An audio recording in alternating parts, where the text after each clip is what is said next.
Iya, shalom. Apa kabar hari ini? Luar biasa ya, karena kita punya Tuhan yang luar biasa. Ada yang bilang gini, orang Kristen itu walaupun keadaannya tidak baik suruh bilang luar biasa. Daripada saudara bilang tidak baik, lebih baik saudara bilang, kan dua-dua juga tidak merubah keadaan. Malah seringkali iman itu akan bisa terjadi ketika kita ucapkan dengan sungguh-sungguh kepada Tuhan. Ya, jadi bukan karena kita menipu diri, tapi itu bahasa iman namanya ya. Iya, kenapa banyak rumah tangga yang bubar, kacau? Karena masing-masing anggota tidak melaksanakan fungsinya secara benar, konsisten dan bertanggung jawab. Amin apa amin? Ini kok tumben ya Bu Debbie khotbahnya agak-agak bahasanya rumit ya. Ini bahasa-bahasa organisasi ya, tapi nggak apa-apa supaya kita mengerti. Saya belajar loh ini, temanya susah loh, makanya saya belajar Pak. Kok nggak ada yang ketawa ya? Ini tuh lucu loh saudara. Saudara, akhirnya sebuah lembaga itu kacau kalau orang-orangnya tidak melakukan fungsi. Nah di dalam Alkitab, Tuhan itu tahu ketika dua orang dipersatukan di dalam Kristus, maka Alkitab juga sudah menulis tentang fungsi-fungsi di dalam rumah tangga.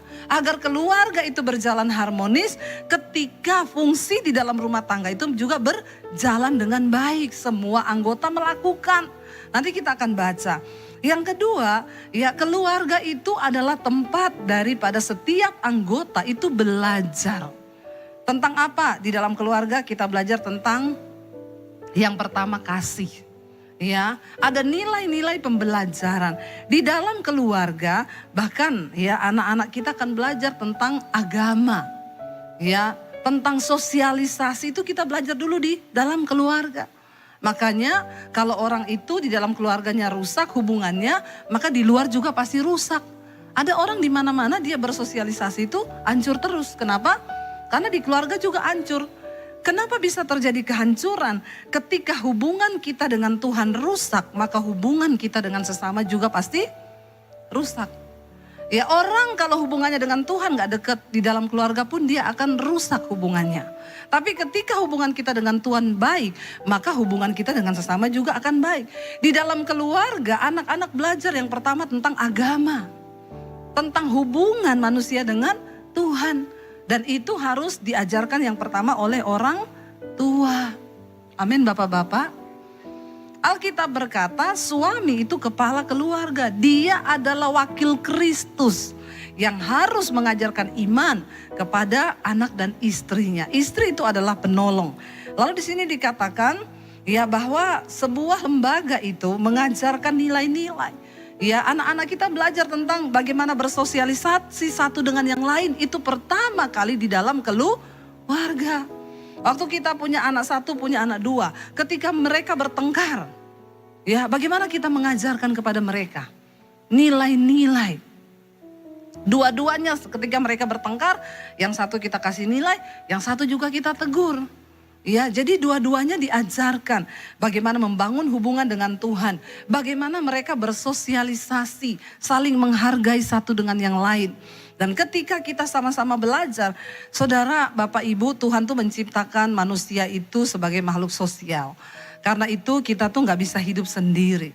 Kalau ada orang yang suka-suka menyendiri, ketika berantem suami istri, istrinya mengurung diri di kamar gak mau keluar. Suami mengurung diri di toilet.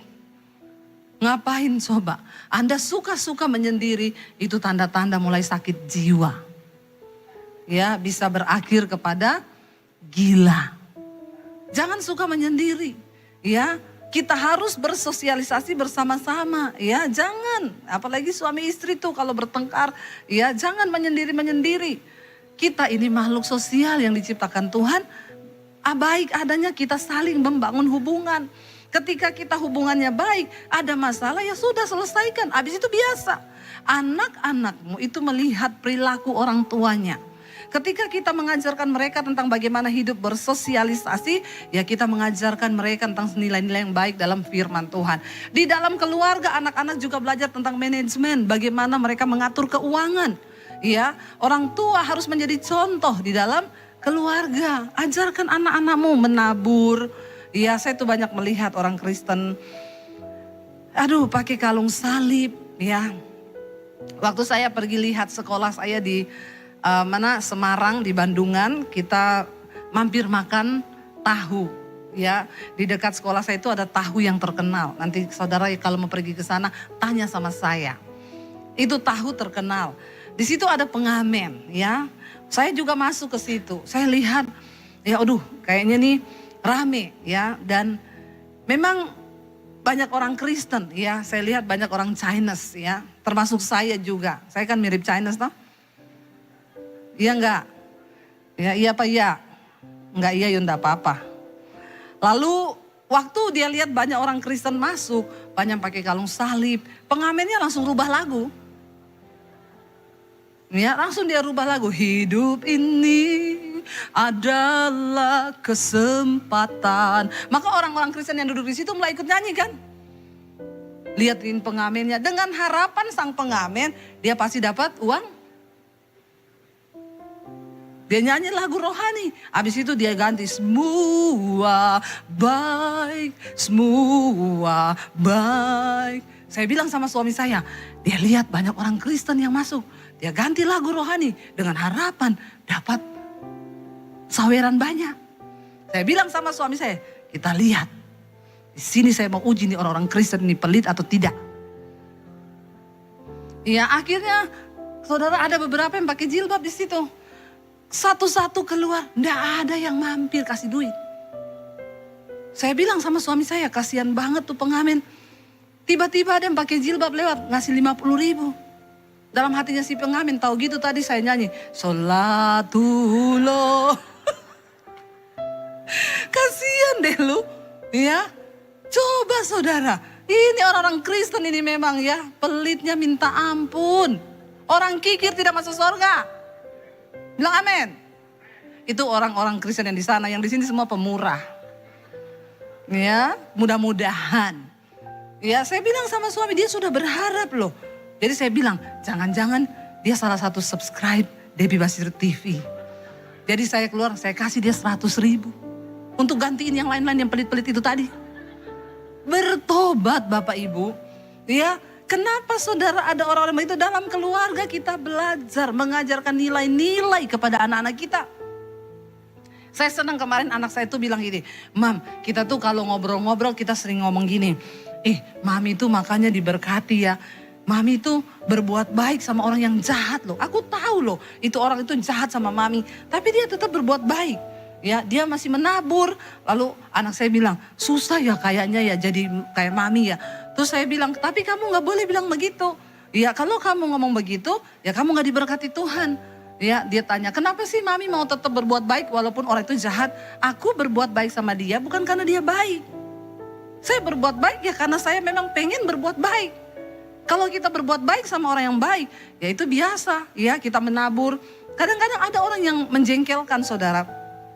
Sudah ditabur, tapi ya yang kita dapat dari dia itu apa? Kadang bikin jengkel, tapi ya sudah enggak apa-apa. Kita berbuat baik bukan karena dia baik. Ajarkan kepada anak-anakmu nilai. Jadi anak-anak saya bilang, aku juga belajar menabur dari Mami. Kemarin tuh uangku tinggal 50.000. Aku lihat ada bapak-bapak tua di pinggir jalan. Aduh, jajan di kampus atau kasih dia ya? Tuhan gerakkan, akhirnya aku tabur sama dia, Mam. Ya, puji Tuhan kalau anak-anakmu melihat imanmu. Karena keteladanan kita berbicara lebih keras dari perkataan kita, amin. Ya, orang kikir enggak masuk surga loh. Ya, jangan saudara beli pisang turun dari mobil miliar. Pak, pisangnya berapa? 35.000, 20 ya. Tertawakanlah dirimu sendiri. 20 ya Pak, enggak bisa Bu. Ini tuh sekarang mahal, saya juga beli di pasar, saya ambil untung paling 5.000 Bu. Nggak bisa dong, orang saya biasanya beli 20 kok. Lama nawar. Jadi saya maju, Pak. Kasih aja, saya bayarin 10.000, saya tombokin punya dia Pak. Gini lagi, tuh kan si bapak, saya dibayarin ibunya loh. Rasanya mau saya baptis ulang kau, saya rendam 30 menit kau, buka mata di neraka. Kan orang kikir tidak masuk surga. Saya bilang sama bapak itu lain kali Pak, bapak siapin biji pisang yang hitam-hitam itu. Kalau orang-orang model kayak ibu itu datang nawar-nawar begitu, bapak bilang, Bu ini biji pisang tak kasih gratis. Ibu tanam, kalau sudah berbuah ibu telepon, saya beli 20.000 satu sisir. Orang kok kebangetan ya Bapak Ibu. Ayo kita ajarkan nilai-nilai, kita mulai dari keluarga. Jangankan bicara kasih mesra dulu, kalau kita tidak bisa menanamkan nilai. Oke, kita masuk saja karena ini waktunya berjalan cepat sekali ya. Kita lihat bersama firman Tuhan di dalam Kolose pasal yang ke 3. Kita baca mulai dari ayat 12. Kalau saudara Bapak Ibu baca Kolose pasal 3 ini, judul perikopnya adalah manusia baru. Engkau tidak mungkin bisa mempraktekkan seluruh kebenaran firman kalau hidupmu tidak diubahkan jadi baru dulu. Apa yang membuat kita bisa melakukan? Waktu kita berjumpa dengan Tuhan, kita dijamah Tuhan, barulah kita bisa melakukan. Ini berat, coba baca bersama ayat 12, 1, 2, 3. Karena itu sebagai orang-orang pilihan Allah yang dikuduskan dan dikasihinya, kenakanlah belas kasihan, kemurahan, kerendahan hati, kelemah lembutan, dan kesabaran. Berat enggak? Berat menurut saudara, berat ini lakukan? Coba jawab. Melakukan ini, kenakanlah belas kasihan, kemurahan, kerendahan hati, kelembutan, kesabaran di dalam keluarga. Berat atau berat? Ya, saudara, jawab saudara. Berat atau tidak? Saudara jawab, kalau benar saya tidak kasih sepeda juga. Kalau salah juga saya tidak hukum. Jadi jawab saya, susah ini melakukan, benar nggak? Kalau roh kita belum dibaharui, susah. Di dalam keluarga, di kita ini disuruh apa? Mengenakan belas kasihan, kemurahan, kerendahan hati, kelemah lembutan, kesabaran.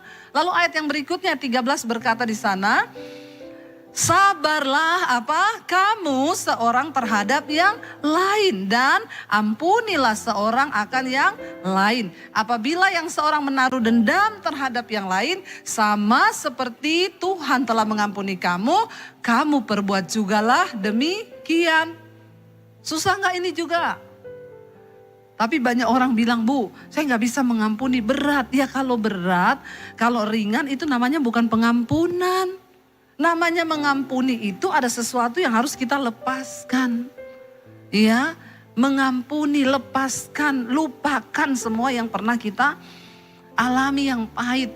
Bapak Ibu, kalau dalam keluarga itu tidak ada pengampunan, suami istri bertengkar berbulan-bulan. Ada loh suami istri itu di gereja suruh pegangan tangan, enggak mau. Dalam hati saya, terus ngapain lu ke gereja? Suruh gandeng tangan, enggak mau. Dipegang. Ada loh, dan saya lihat beberapa kali dalam pelayanan ketika, makanya saya selalu di dalam doa terakhir sering kali saya suruh gandeng tangan tuh suami istri. Saya tuh pengen lihat hubungannya suami istri tuh dari situ. Ya, masa truk aja gandengan? Truk gandengan loh, bus gandengan, kok kamu gak mau gandengan? Ya, itu kan berarti kan ada sesuatu di hatinya kan. Di sini dikatakan, ya kalau kamu seorang itu menaruh dendam terhadap yang lain, sama seperti Tuhan ya telah mengampuni kamu, perbuatlah juga demikian. Kita nggak boleh menahan pengampunan karena kita pun menerima belas kasihan Tuhan, kita diampuni. Amin. Ya, lalu ayat yang berikutnya ayat 14 berkata, dan di atas semuanya itu kenakanlah kasih sebagai pengikat yang mempersatukan dan menyempurnakan. Sehebat apapun engkau ribut dalam rumah tangga, kasih harus tetap menjadi pengikat. Ingat itu. Kisah semara apapun, iya ya Tuhan ajar aku mengasihi. Ya, supaya apa? Kasih itu menyempurnakan. Kasih itu menerima, mengampuni banyak sekali dosa. Kasih itu sabar, murah hati, lemah lembut, tidak sombong. Tapi ya memang sulit saudara, karakter-karakter ini ya pasti dimiliki banyak orang ya yang sebaliknya.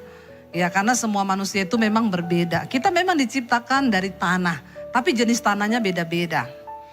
Orang kalau suka menjatuhkan orang lain, dia dicipta dari tanah longsor.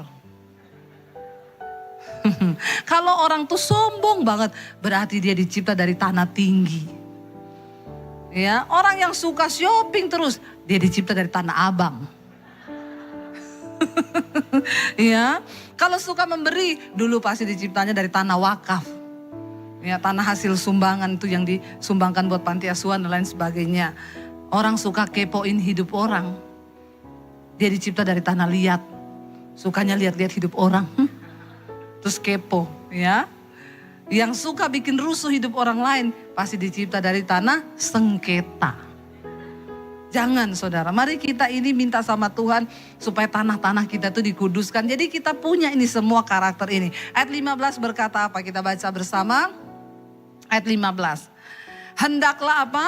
Damai sejahtera Kristus itu memerintah dalam hatimu. Karena untuk itulah kamu telah dipanggil menjadi satu tubuh dan bersyukurlah.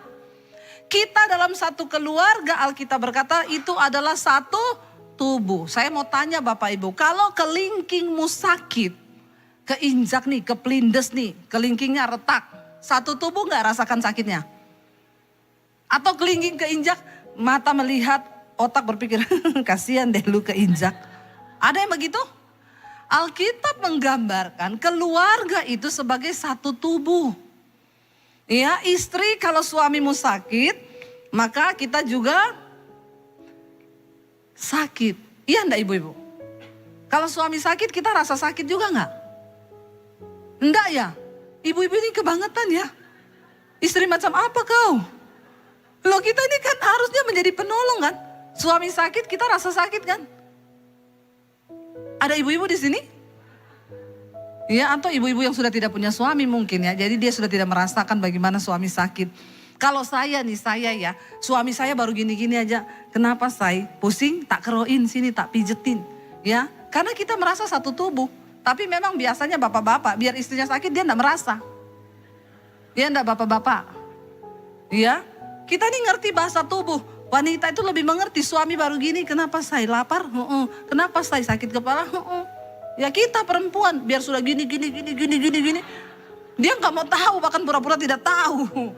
Ya, kita bilang aduh sakit pegel ya, besok pergi ke tukang pijet ya. Itu memang sudah dari sananya Tuhan ciptakan, tidak apa-apa. Wanita itu ya penolong. Jadi kita tuh lebih kuat daripada yang ditolong. Kita ini satu tubuh. Saya aja nih kemarin ya tangan saya nih melepuh kena minyak. Ya nih jadi berbekas, menandakan saya wanita sejati. Saya goreng kerupuk, kecipratan minyak ya. Karena saya kaget malah tumpah sekalian wajahnya ya. Terus ketika kena itu melepuh ya sakit. Apakah cuma tangan saya yang sakit dan saya menonton kasihan kau kesiram minyak. Waktu itu tersiram otak ini langsung memerintah tanganmu kesiram sakit abis ini. Bener sakit semua meriang aduh cekot. Ya itu namanya satu tubuh. Istri ketika suamimu sakit, dia lagi bergumul dalam pekerjaan, tidak punya dana atau apa, engkau juga harusnya bergumul. Engkau duduk di kaki Tuhan, engkau berdoa buat suamimu. Amin ibu-ibu. Itu namanya memiliki kasih mesra dalam keluarga. Jangan suamimu udah gak punya uang, engkau gonggong dia. Makanya kerja tuh yang benar, mana uangmu? Ini ibu-ibu ini ya, tapi bukan ibu-ibu di sini. Semua ibu-ibu di sini luar biasa. Dukung suamimu, dia gak punya uang doakan. Tuhan sertai suamiku dalam pekerjaannya, bisnisnya semua. Oke, semuanya disertai Tuhan, jagai dia begini-begini. Ya demikian suami, kalau istrimu capek. Jangan engkau pasrahkan semua anakmu, kau yang urus ya, saya ini sudah cari duit. Jadi kalau ada apa-apa, nilai anaknya di sekolah buruk. Ya ini loh, tadi anakmu terima raport buruk. Tuh di mana kamu? Kamu kan harusnya yang mendidik anak. Ya, saya ini kerjaannya cari duit. Bapak-bapak kalau ada engkau yang berkata begitu, itu bertobat. Ya, karena tanggung jawab bagi anak itu bukan hanya kepada istri. Ya, tapi suami istri sama-sama kita harus ya. Saya bilang sama anak-anak saya, kamu gak usah tinggi-tinggi nilaimu di sekolah. Mami gak tuntut kamu jadi orang yang pintar di akademi. Tapi kamu itu pintar di dalam kehidupan.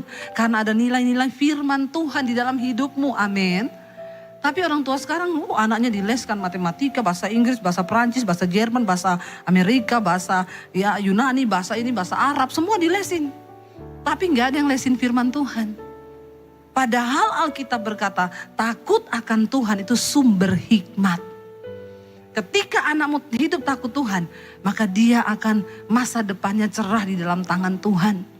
Jangan cuma lesin anakmu dari pagi. Saya tuh lihat ya, anak-anak itu kasihan masih kecil ya. Itu anaknya ya Bu, iya. Lagi ngapain? Lagi tunggu les, guru les matematikanya. Oh dia les ya? Iya barusan les bahasa Inggris selesai. Nanti abis les matematika, dia les lagi bahasa Prancis. Bahasa Inggris, bahasa Mandarin. Semua dilesin. Tuh anak stres Bapak Ibu. Harusnya masih kecil, dia masih main-main. Bapak Ibu kasih dia les. Buat apa coba? Jangan kau rampas waktu kebahagiaan anak-anakmu. Ya dari kecil kau sudah kasih dia les semua. Ya begitu sekolah sudah dilepas pergi jauh-jauh. Nilai-nilai Alkitab enggak ada. Terus buat apa? Ya itu tidak menjamin. Mari kita ajarkan dia nilai firman Tuhan. Ya supaya ke depan dia menemukan rencana Tuhan atas hidupnya. Ya saya ini loh dari kecil nggak pernah diles bahasa Inggris. Saya cuma ngerti bahasa Indonesia saja. Ya. Saya nggak diles apa-apa, tapi saya udah bolak-balik ke luar negeri biar nggak pintar bahasa Inggris. Kenapa? Karena perkenanan. Amin. Kalau anakmu mendapatkan perkenanan Tuhan, ya, maka Tuhan akan melakukan banyak hal yang tidak pernah kita mengerti. Ajarkan kepada anakmu takut akan Tuhan. Ya, jangan cuma terus dipaksa dicekokin ilmu-ilmu. Ya, bagus dia pintar, tapi kalau dalam kehidupan nggak punya nilai-nilai, kasihan Bapak Ibu ya, maka dia akan lahir sebagai anak, dia besar tanpa belas kasihan.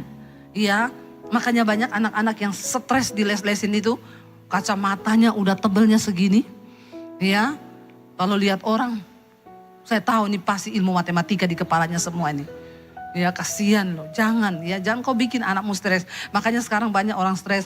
Yang lagi viral kemarin, ada tetangga tabrakan di jalanan berantem. Nggak selesai urusan di rumah. Yang satu naik motor, satu naik mobil. Yang naik mobil dia pelindes tetangganya itu lagi naik motor. Ini kan lagi viral ya, CCTV-nya keluar. Itu tetanggaan. Gara-gara ribut terus berdua tetanggaan. Bayangkan loh diselesaikan di jalan. Tetangganya dipelindes pakai motor. Rusuknya patah 7, nusuk ke paru-paru, mati di tempat. Gara-gara apa? Ya ini nilai-nilai kasih sudah tidak ada. Banyak orang stres hari-hari ini, makanya dikatakan hendaklah damai sejahtera Kristus memerintah di hatimu. Walaupun engkau marah kepada pasanganmu, katakan Tuhan aku marah sama dia. Tapi damai sejahteramu harus memerintah hatiku. Walau hatimu panas, hatimu jengkel, damaimu memerintah. Sehingga hatimu bilang cepat, udahlah gak usah lama-lama berantem. Keluar aja berbaikan, amin Bapak Ibu. Ya ini temanya berat loh, kasih mesra dalam rumah tangga. Hari gede masih ada kasih mesra, pret.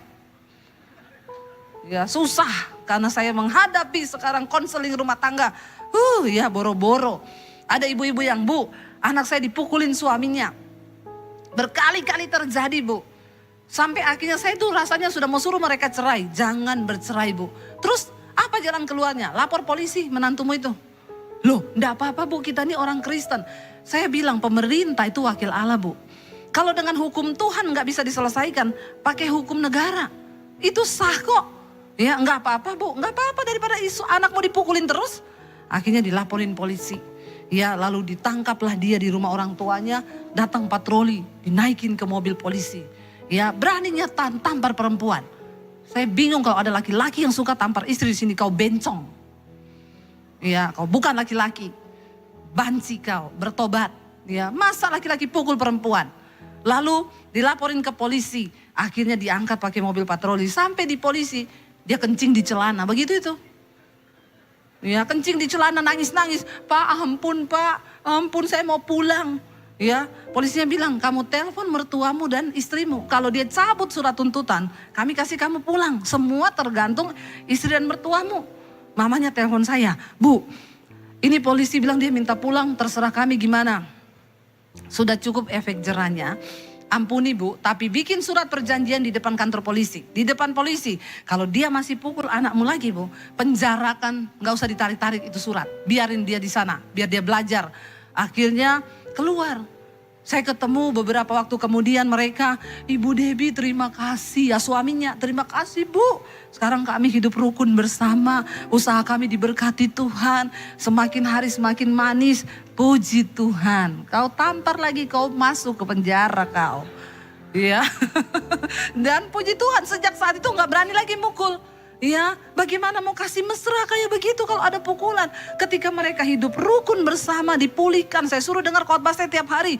Berubah suaminya, bertobat, kapok bener di penjara. Ya, dan akhirnya sekarang diberkati Tuhan. Kalau ada masalah dalam usaha bisnis, Bu, tolong doain ya, ini mesin saya pabrik bermasalah. Ya, percaya Tuhan turut bekerja. Ya, sekarang luar biasa diberkati Tuhan, mereka menjadi berkat. Ya, bahkan ada satu ibu lagi, Bu, saya nih dikejar anak saya pakai parang. Kenapa? Dia minta duit, saya nggak kasih. Laporin polisi. Sudah berkali-kali dia buat gitu. Iya, Bu, aduh saya kalau dia sudah keluarin parang, aduh saya kencing di celana, kata ibunya. Sekarang ibu bikin dia kencing di celana. Telepon polisi, bener polisi datang angkat. Anaknya itu preman, beraninya sama mamahnya angkat parang. Begitu diangkat patroli, kencing di sel. Nangis, Pak, saya mau pulang, Pak. Telepon mamahmu, kalau mamahmu cabut suratnya, kamu dikeluarin. Alkitab bilang pemerintah itu wakil Allah. Ya, kalau orang sudah pakai kekerasan, akhirnya begitu dia dicabut, ya, kamu minta keringanan, mamanya bikin surat perjanjian di depan polisi. Akhirnya tidak pernah lagi sejak saat itu, nggak berani kejar mamanya pakai parang. Memang Bapak Ibu ada orang-orang yang memang dia harus ditakuti dengan hukum negara. Jangan takut, ya, sebab negara itu ada, Tuhan bilang mereka wakil Allah di dalam negara, dalam pemerintahan. Dikatakan ayat yang berikutnya, ayat 15. Ayat 16, sekarang kita baca bersama ayat 16. Hendaklah perkataan Kristus diam dengan segala kekayaannya di antara kamu, sehingga kamu dengan segala hikmat mengajar dan menegur seorang akan yang lain, dan sambil menyanyikan mazmur dan puji-pujian dan nyanyian rohani, kamu mengucap syukur kepada Allah di dalam hatimu. Firman Tuhan berkata, mulut kita penuh dengan perkataan Kristus. Apa itu perkataan Kristus? Firman Tuhan. Kita saling menasehati tentunya pakai firman. Ya, dikatakan hendaklah kamu itu dengan segala hikmat mengajar dan menegur. Bapak-bapak, tegur anak-anakmu kalau salah. Kita sudah belajar beberapa minggu yang lalu bagaimana Imam Eli dikatakan dia menghujat Allah karena dia tidak menegur anak-anaknya ketika mereka berbuat dosa. Kita harus menasehati dan menegur. Dikatakan lalu setelah itu nyanyikan mazmur. Aduh, indah banget gak? Kalau dalam keluarga tuh ada puji-pujian, nyanyian rohani. Bangun pagi kita sudah memuji Tuhan, sama-sama mengucap syukur. Sorga tidak tahan untuk mencurahkan berkat dalam rumah tanggamu. Ketika itu ada dalam rumah tangga, dalam keluarga kita hidup saling mengasihi. Wow. Tapi ketika anak melihat kekerasan dalam keluarga orang tua, dia bertumbuh menjadi anak yang sakit jiwa. Dia terluka, dia kepahitan. Bayangkan dia ketemu suami yang juga sakit jiwa. Ya, maka rumah tangga itu pasti akan berantakan. Ayat yang ke-17 berkata, kita baca bersama ayat yang ke-17. Dan segala sesuatu yang kamu lakukan dengan perkataan ataupun perbuatan, lakukanlah semuanya itu dalam nama Tuhan Yesus sambil mengucap syukur kepada Allah, ya, Bapa kita. Apapun yang kita lakukan harus kita lakukan dengan ucapan syukur. Ibu-ibu beresin rumah, ucapan syukur. Ya, apapun yang kita lakukan ucapkan syukur. Ayat yang ke-18, waktunya udah mau habis jadi saya cepat. Baca bersama.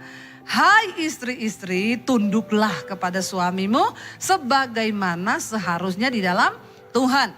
Ya, ada bapak-bapak yang telepon, Bu minta ayat tentang istri tunduk. Saya bilang saya kasih dulu yang buat bapak ayat 19. Baru itu saya kasih sama bapak tentang istri. Ini Pak buat bapak, baca bersama.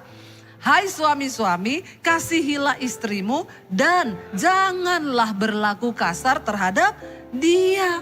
Terus dia bilang begini, ada juga ya buat suami. Saya bilang, Pak, saya yakin istrimu tuh tidak tunduk sama kau karena kau tidak mengasihinya dan kau pasti berlaku kasar. Ketika dalam sebuah hubungan orang tidak berfungsi, suami tidak berfungsi sebagaimana fungsi Alkitabiah. Ini fungsi Alkitabiah bagi kita dalam rumah tangga. Istri tunduk sama suami dalam Tuhan. Kalau bukan dalam Tuhan jangan. Suami mau kamu dijual, istri mau dijual, jangan mau tunduk. Suami kamu suruh melakukan apa yang bukan dalam Tuhan, jangan. Tapi selama dalam Tuhan harus tunduk. Sebaliknya suami dikatakan fungsi suami itu apa? Mengasihi istri dan jangan berlaku kasar kepada istri supaya rumah tanggamu diberkati. Sekarang anak-anak, kita baca ayat yang ke-20. Hai anak-anak, taatilah orang tuamu dalam segala hal, karena itulah yang indah di dalam Tuhan. Ketika suami mengasihi istri, tidak berlaku kasar, istri tunduk kepada suami, pasti di situ ada anak-anak yang taat kepada orang tua, ya, di dalam Tuhan. Ayat yang ke-21 yang terakhir kita baca bersama. Hai bapak-bapak, janganlah sakiti hati anakmu supaya jangan tawar hatinya. Apa hal yang paling menyakiti hati anak? Waktu bapak itu mengkhianati pernikahan. Ya, jangan berselingkuh bapak-bapak, itu akan menyakiti hati anak-anakmu. Ya, sehingga anak-anak akan ya tawar hati. Dan mereka akhirnya melakukan banyak penyimpangan seksual. Terjadi hari-hari ini akibat bapak menyakiti hati anak menjadi tawar. Ya, banyak anak-anak yang tidak mau menikah. Wanita, kenapa kamu gak mau menikah? Saya terluka dengan papa saya. Di mata saya semua laki-laki itu ya tidak benar. Ya, bahkan ada sebagian yang jadi lesbi karena dia gak mau terima laki-laki. Dia pikir laki-laki itu tidak mencintai saya. Semua laki-laki brengsek. Ya, ada yang jadi homo karena mereka melihat perlakuan. Jangan engkau sakiti hati anak-anakmu. Kalau itu terjadi sebelum engkau bertobat, puji Tuhan. Tapi sekarang engkau sudah bertobat, kita percaya Tuhan sudah menghapuskan semua kutuk di dalam rumah tangga. Anak cucu kita hidup dalam takut akan Tuhan kalau ada kasih mesra. Saya berdoa supaya kita semua pulang dari tempat ini hidup di dalam kasih mesra. Amin Bapak Ibu, terutama suami istri. Mari sama-sama kita mau praktekkan ini dalam rumah tangga. Saya undang para imam musik untuk maju ke depan. Kita mau katakan satu pujian lama. Yesus yang termanis bagi jiwaku. Yesus yang termanis bagi keluargaku. Kita mau katakan itu di hadapan Tuhan. Kita percaya waktu Yesus yang mengisi jiwa kita, maka semuanya itu Tuhan mampukan kita lakukan tadi firman Tuhan. Kita bangkit berdiri di dalam hadirat Tuhan. Kita datang kepada Tuhan hari ini.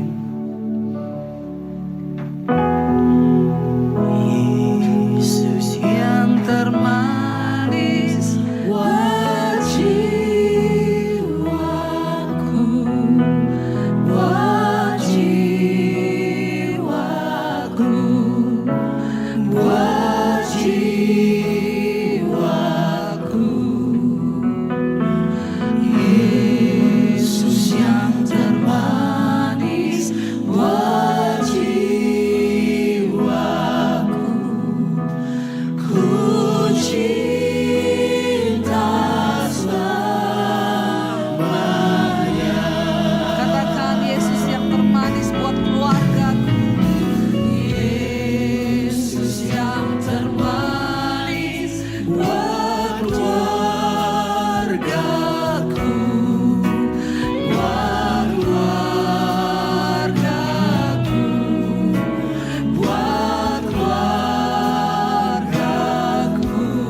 tutup mata dalam hadirat Tuhan. Suami istri boleh bergandengan tangan.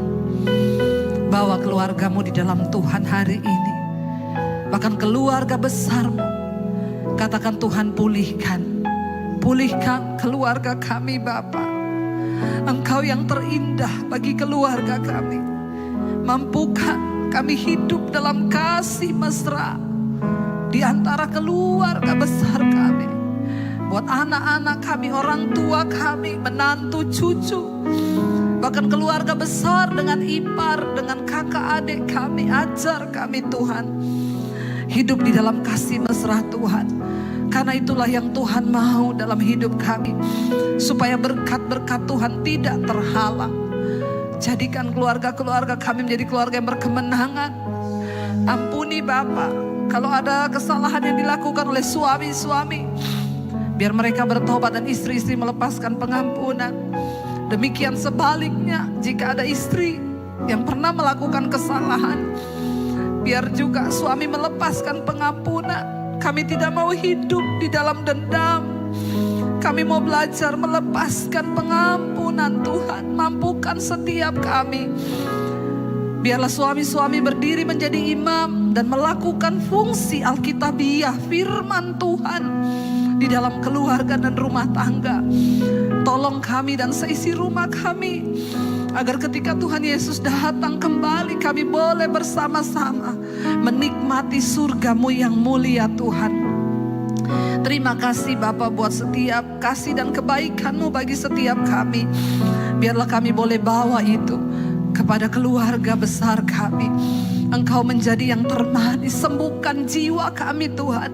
Kalau ada yang sakit, Engkau sembuhkan jiwa kami, supaya kami boleh Tuhan hidup berkenan di mata Tuhan. Terimalah kiranya berkat dari Allah Bapa, cinta kasih Tuhan Yesus Kristus, penyertaan Allah Roh Kudus menyertai hidupmu mulai hari ini, bahkan sampai kali yang kedua Tuhan Yesus datang menjemput kita. Namamu tercatat di dalam kitab kehidupan. Dalam nama Tuhan Yesus yang percaya diberkati, katakan bersama, amin, amin, amin.